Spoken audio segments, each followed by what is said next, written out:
Maroon রঙের ভারী লেহেঙ্গা পরে বাসর ঘরে বসে আছে তারা। রাত তখন 12টা ছুঁই ছুঁই। এখনও তার বর তন্ময় চৌধুরীর আসার কোনো নামগন্ধ নেই। তারা খুব চঞ্চল প্রকৃতির একটা মেয়ে, তার পক্ষে এক জায়গায় বসে থাকা একদমই অসম্ভব একটা ব্যাপার। তাও টানা 3 ঘন্টা ধরে সে চুপচাপ বসে আছে। একটা সময় সে বিরক্ত হয়ে নিজেই নিচে চলে যায়।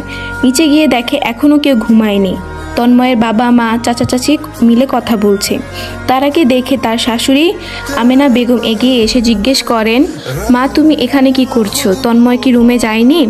তারা বলে, না আন্টি, এখনও আসেনি। তারার কথা শুনে আমেনা বেগম একটা দীর্ঘশ্বাস ফেলেন। তারপর বলেন, এত ভারী লেহেঙ্গা পরে তোমার কষ্ট হচ্ছে না? এখানে তো তোমার কোনো ড্রেসও নেই, তুমি রুমে যাও, আমি কিছু একটার ব্যবস্থা করছি। আমেনা বেগমের কথা শুনে তারা রুমে চলে যায়।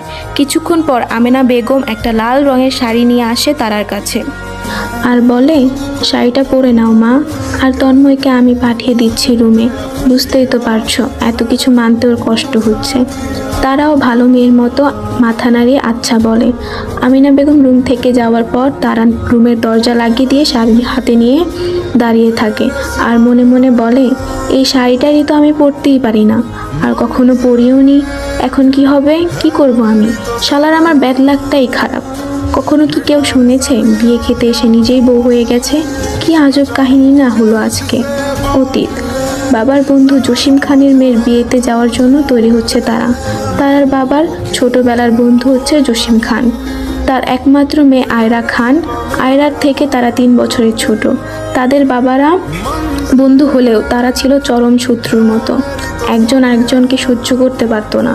তার কারণ হলো আয়রার অতিরিক্ত অহংকার এবং তারার অতিরিক্ত ঘাড়তেরামি। এই তো কয়েক মাস আগের কথা। আয়রাদের বাসায় তারাদের দাওয়াত দেওয়া হয়েছিল। সবাই গিয়েছিল, যদিও তারা আসতে চায়নি। তবে তার বাবা রফিকুল ইসলামের জোরাজুরির কারণে তারাকেও আসতে হয়েছিল। তারা তার বাবা মায়ের একমাত্র মেয়ে। আয়রার একটা ছোট ভাই আছে, তার নাম আরিয়ান খান। আয়রাদের বাসায় যাওয়ার ঘন্টা খানিক সব ঠিকই ছিল, কিন্তু বিপত্তি বাধে তখন যখন আয়রা ভার্সিটি থেকে বাসায় আসে। আয়রা বাসায় এসে দেখে তারা সোফায় বসে ফোন দেখছে। সে টিটকারি মেরে বলে, কিরে তুই নাকি আর কখনো আসবি না আমাদের বাসায়? সেই তো আবার চলে এসেছিস ছ্যাঁচড়ার মতো। আয়রার কথা শুনে তারার মাথা গরম হয়ে যায়। সে উঠে আয়রাকে বলে, আমি আসতেও চাইনি, তোর বাপ আর আমার বাপ দুজনের জোরাজুরির কারণে আমাকে আসতে হয়েছে। তোর মতো খাচড়ার বাসায় আসার কোনো ইচ্ছা আমার নেই, বুঝলি? তারার কথা শুনে আয়রাও রেগে গেল।